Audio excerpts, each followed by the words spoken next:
Welcome to Career Tools. This week, bad reasons to leave your job with no new job lined up. The questions this cast answers are, should I leave my job without another one lined up? What are the dangers of leaving my job without another one lined up? And when should I listen to others about leaving my job? Hey, podcast listener. Do you sometimes wish there were different ways of consuming the content? Well, you're in luck. Every Career Tools, Manager Tools, and Executive Tools podcast was written in advance of its recording. What that means is you've got access if you become a personal licensee for $200 a year to the show notes. Show notes being the written materials which are underpinning all of our podcasts. Another way to consume material that you're already getting tons of value from. Visit us online at manager-tools.com/products to learn more today. Leaving a job without another one lined up. And to be clear, if we say leaving a job in this guidance, we're always talking about not having another one lined up. When I was writing this, I kept finding myself saying leaving a job, and I just know we're going to say it. But in this case, we're talking only about leaving a job and not having another one to go to. So leaving a job without another one lined up is sometimes portrayed as brave, risky, ethical, stupid, as taking a stand. And sometimes it's acting immaturely. It's good or bad depending on the way the story's been told and who is telling it. And none of that tells you whether or not doing that, actually quitting your job without something to go to, is a good idea or not in your circumstances. And, we're here to fill the gap. We're going to talk about the bad reasons for quitting without another role and why you should stay. And then next week, we're going to talk about good reasons. But in this cast, these are the reasons why you should stay at the job, not quit when you don't have another one. Yeah. Our outline for today is don't assume you have to leave your job. Then really bad reasons to leave your job. And then lastly, not when you can't stand it anymore, which I think is where I think a lot of people think of, where this guidance fits. Yes. Yeah. Like when I can't stand it anymore, I'm at my boiling point. Exactly. Yeah. And the first thing is, don't assume you have to leave your job. You do not have to leave your job unless you've been fired and they're walking you off the premises. It's better if you go. But until then, you have the power to choose to stay or go, whatever the circumstances are. And it might feel like you have to leave, that whole, it's boiling over, it's the last straw, I have to go. And others might tell you have to get out of there, but you don't have to leave. You don't have to make the knee-jerk decision. You can stay if you choose to, and we're going to recommend that you do, at least until you've had time to think through the consequences of saying, that's it, I'm done with this place, and walking out, because that has a lot of negative consequences, and they're all negative for you.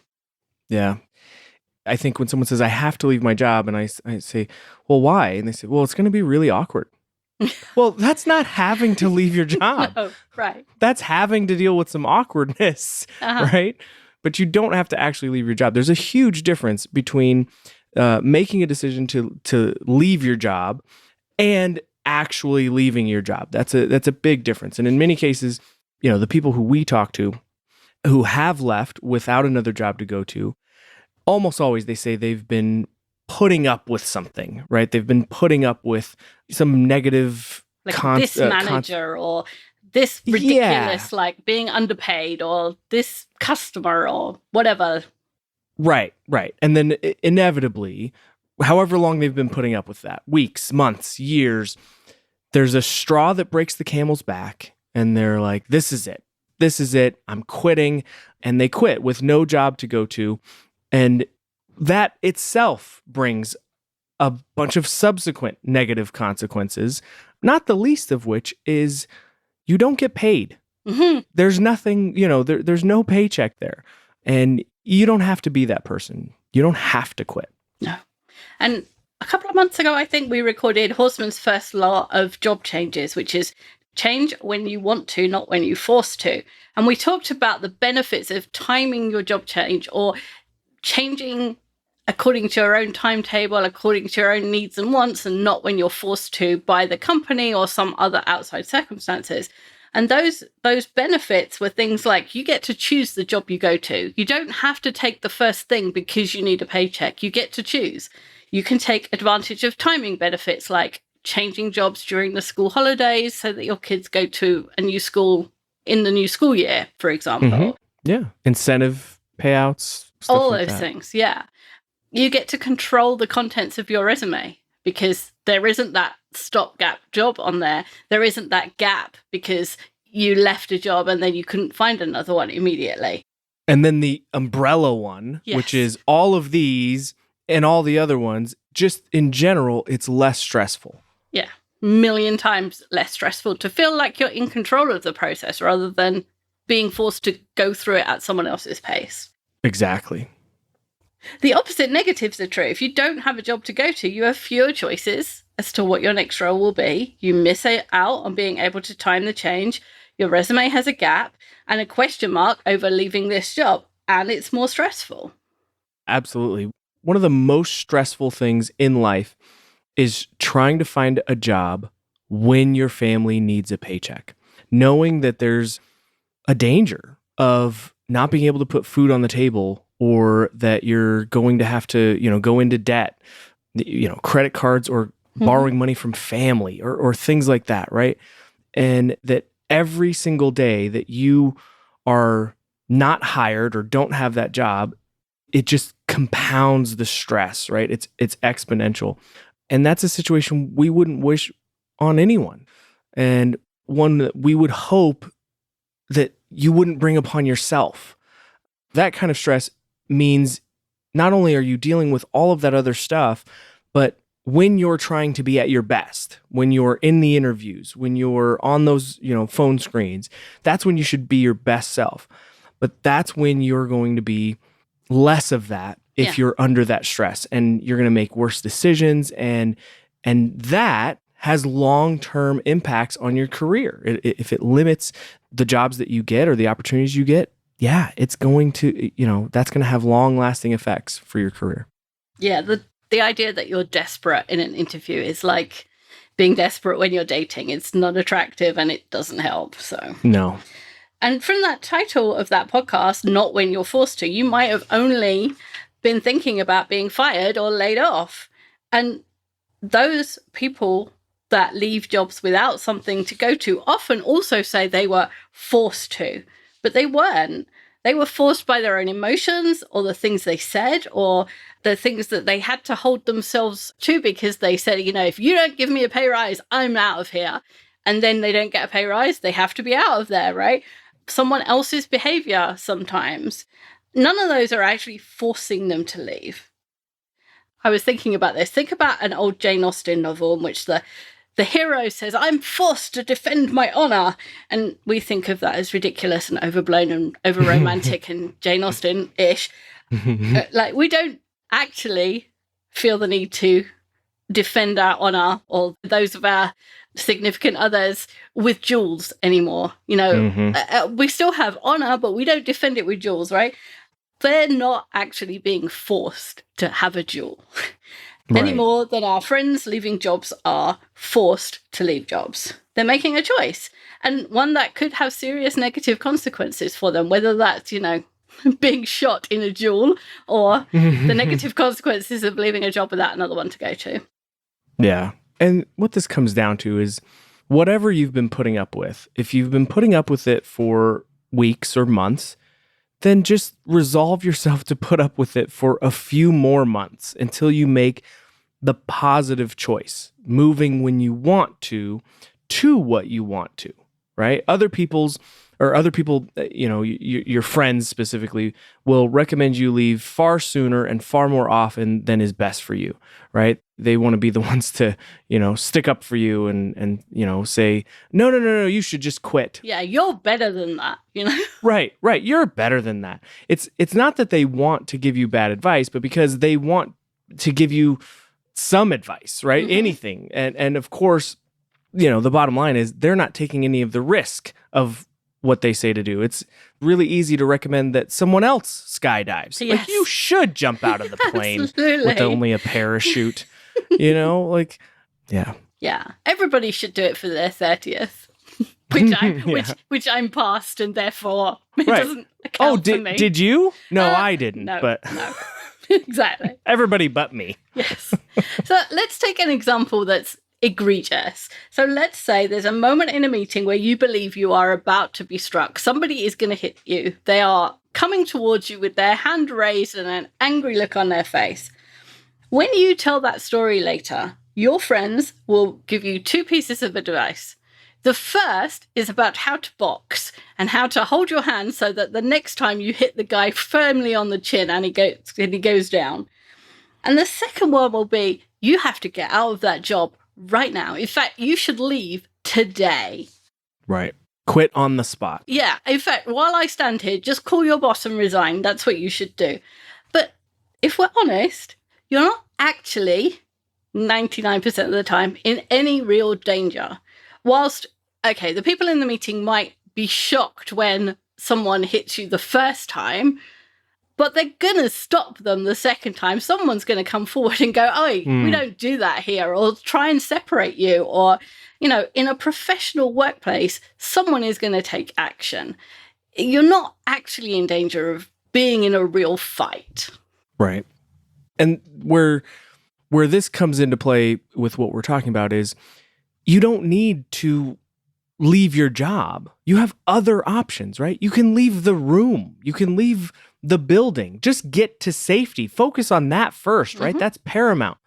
But immediately leaving your job is an overreaction. It doesn't give your colleagues, your management, or your company to take any action and prove, to you what their, principles are and what they stand for, right? And if they don't treat it with the seriousness that it deserves, well, then you can make a plan, right? Then you can leave on your own time. But don't let one incident, this, anomaly, crazy thing that could have happened that was, by one crazy person, because who does that, right? In a meeting. Exactly.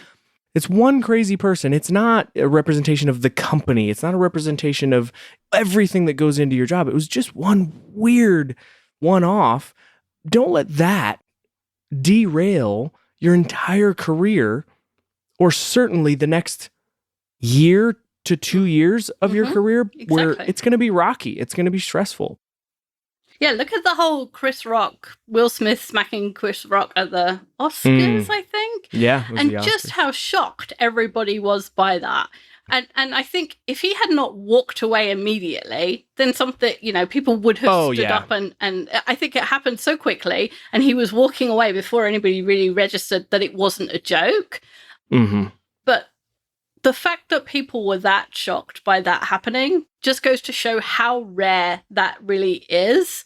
Much more rare than the movies would have you, or the news would have you think. People get angry in companies, but I have only ever seen one situation where I thought it might come to blows, and it didn't. And I'm, 110, so there's been plenty of time for that to happen. It just doesn't happen in professional workplaces. And if it does, if it even gets close, action is taken. So another oft cited impetus is being asked to do something unethical. And unethical behavior rarely happens once or in a vacuum.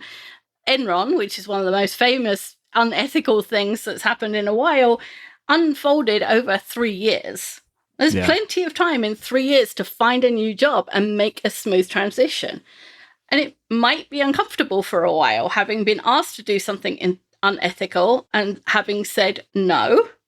But unless you're fired, you can choose to put up with that discomfort, knowing it puts you in a better position in a few months. Why would you make someone else's bad behavior put you in a worse position? That doesn't make any sense. Yeah. It's that old phrase, right?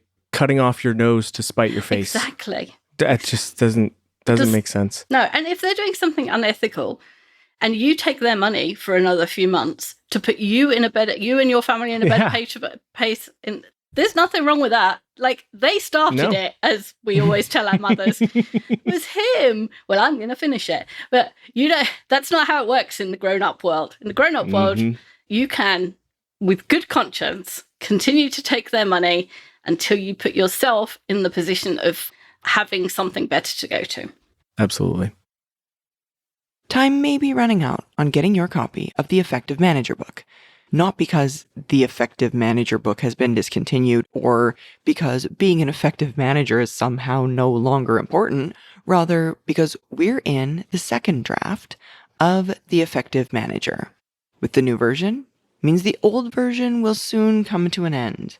So if you want a copy of the Effective Manager book, you can still get them on our website or on Amazon.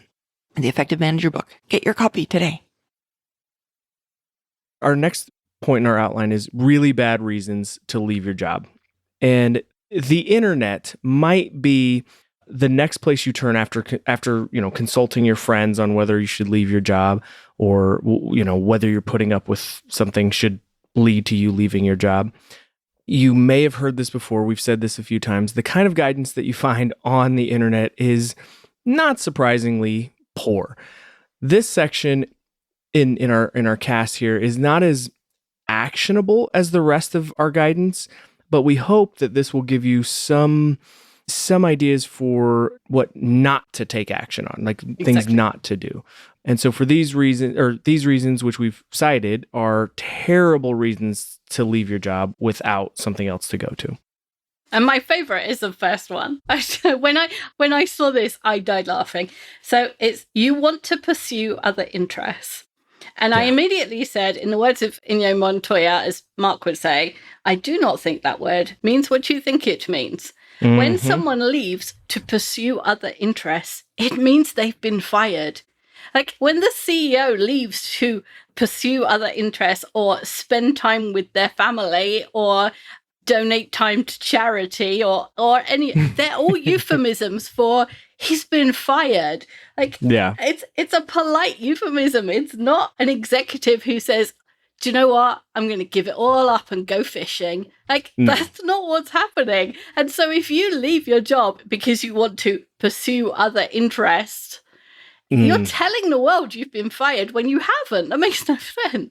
Yeah, absolutely. And for those of you who are listening, you don't get the privilege of seeing us. We record this on Zoom, so we can see each other. And every time Wendy says pursue other interests, she says it in air quotes. Yes. She puts, the air quotes with her fingers. I defy anyone to say pursue other interests without putting the air quotes because everyone I've ever seen ever say, oh, he left to pursue other interests. Always. Everyone uses the air quotes because they know it's a euphemism. It's not what actually happened. Exactly. It's like powder my nose. We know what that means. Exactly. And it's true. You might wish to consider a career change or volunteer or become an entrepreneur, and we support you in all of those endeavors. Absolutely. But that doesn't mean that you leave your current job with no plan, no savings, and no job lined up.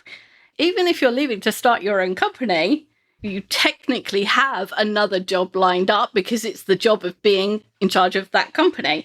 And you would, we hope, have taken the time to develop a business plan and do market research and maybe serve a few customers as your side hustle before you give up your regular guaranteed paycheck for this amount of risk.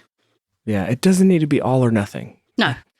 Yeah. The next one is you want to focus on the next job search.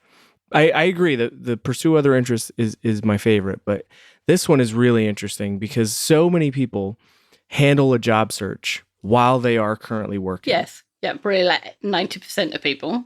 Yeah. And so many people will say, I really need to, leave to focus on the job search. And there's all these other factors that are forcing, again, that forcing me out the door.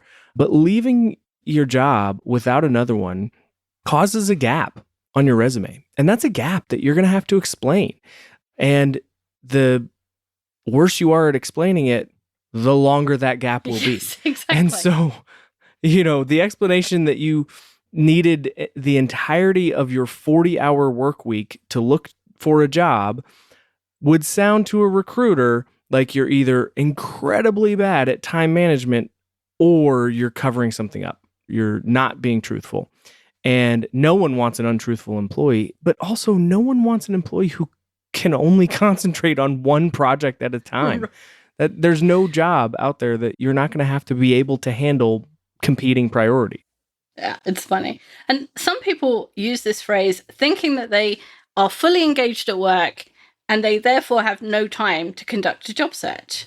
But they don't think to take their PTO, for example. If you have 3 or 6 or 12 months worth of expenses saved up, which is what we recommend, you don't need the cash exchange for PTO when you leave that job. So what happens in a lot of companies is you have a certain number, say you have 20 days a year of PTO. When you leave a job, if you have 10 days, instead of taking those 10 days, you get a certain amount per day, and that is added to your final paycheck. But you don't need that money if you've got money saved up, and actually you don't need it necessarily if you're leaving to go to another job. So you use the PTO for the interviews and the resume writing and whatever else you think you need time for, instead of saving it up and exchanging it for cash. Yeah, exactly. Yeah, in a previous life, my team did a lot of the reporting on PTO so that the finance team could have it on the balance sheet, so they knew, like, you know, how much of a liability is out there. But don't think of it like that. Like you need to save it up and have it as your reserve, because if you've been following our guidance and you have that reserve in cash, you can leverage it to make this transition period easier. One of the other things that I thought when I read this part of the cast is, think of other things that are taking up your time at work that aren't directly related to the work that you're doing. I mean, Right. so many folks that I talk to or that are in my, circles, they do a lot of extracurricular stuff. They're, they're on boards or they're on committees or they do other stuff within the organization. Stop doing that stuff.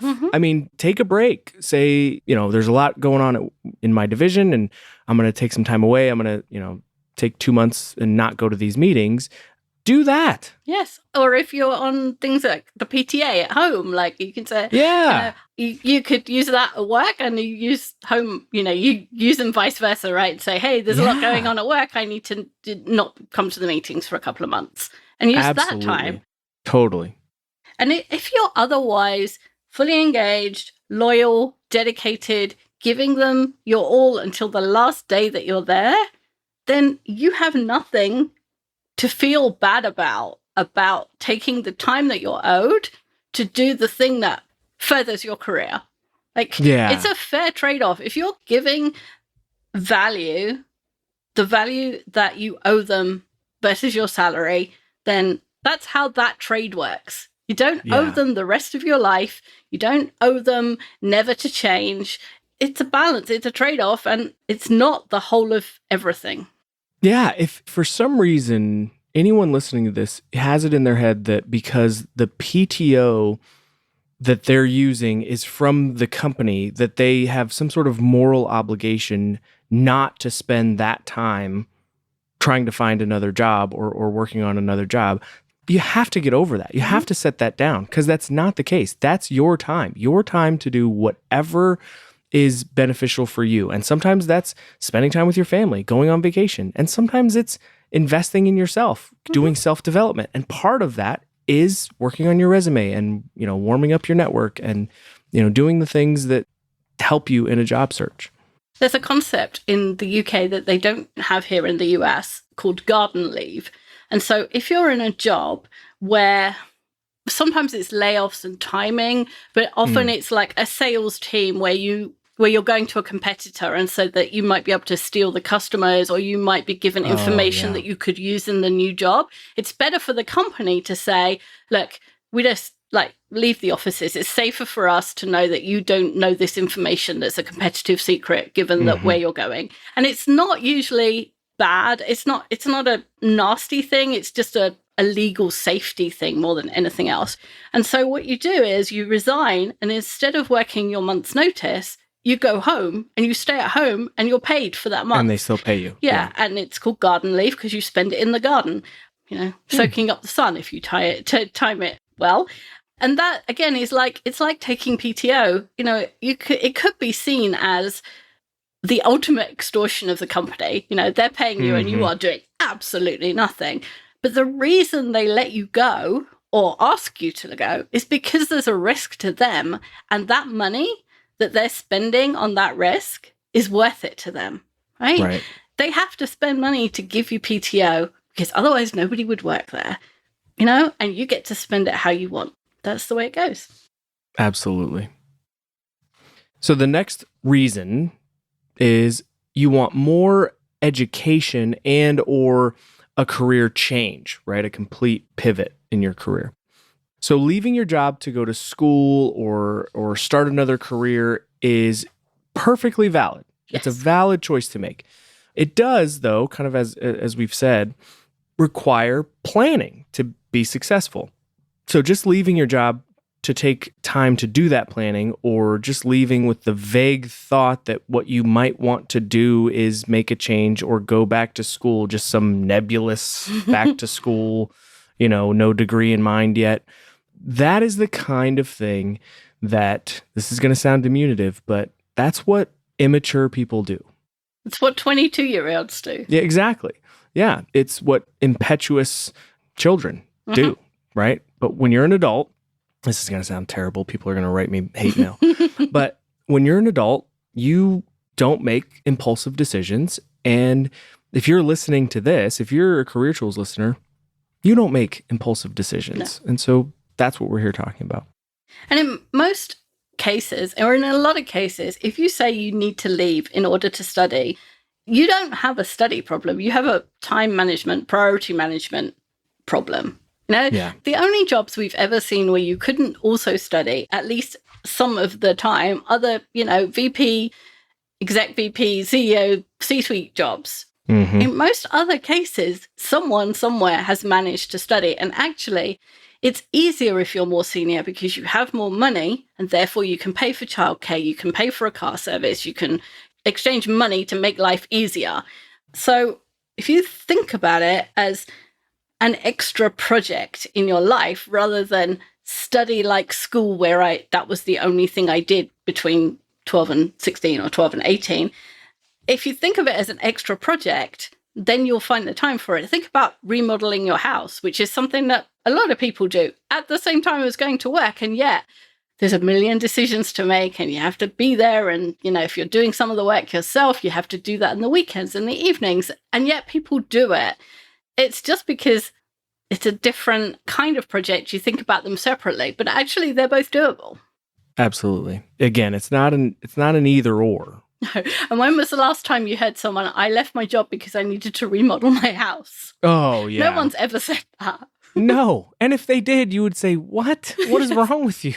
How big of a remodel are we talking here? Are you building it yourself from scratch? You would be building it yourself from the ground up. Yeah, absolutely.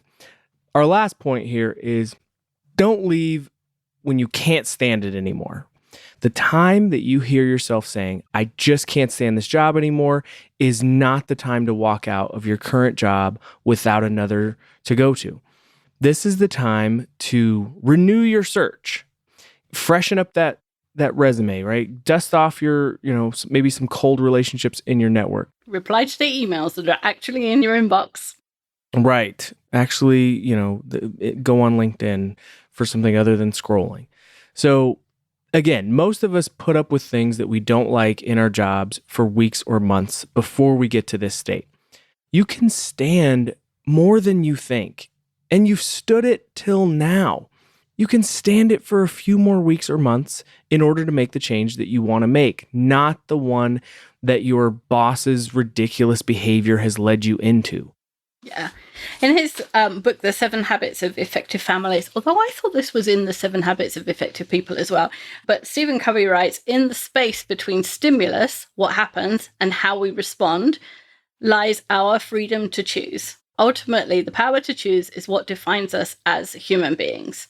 So the stimulus is whatever you can't stand. The 87th time your boss has said, okie dokie today. That said that, and it drove me nuts.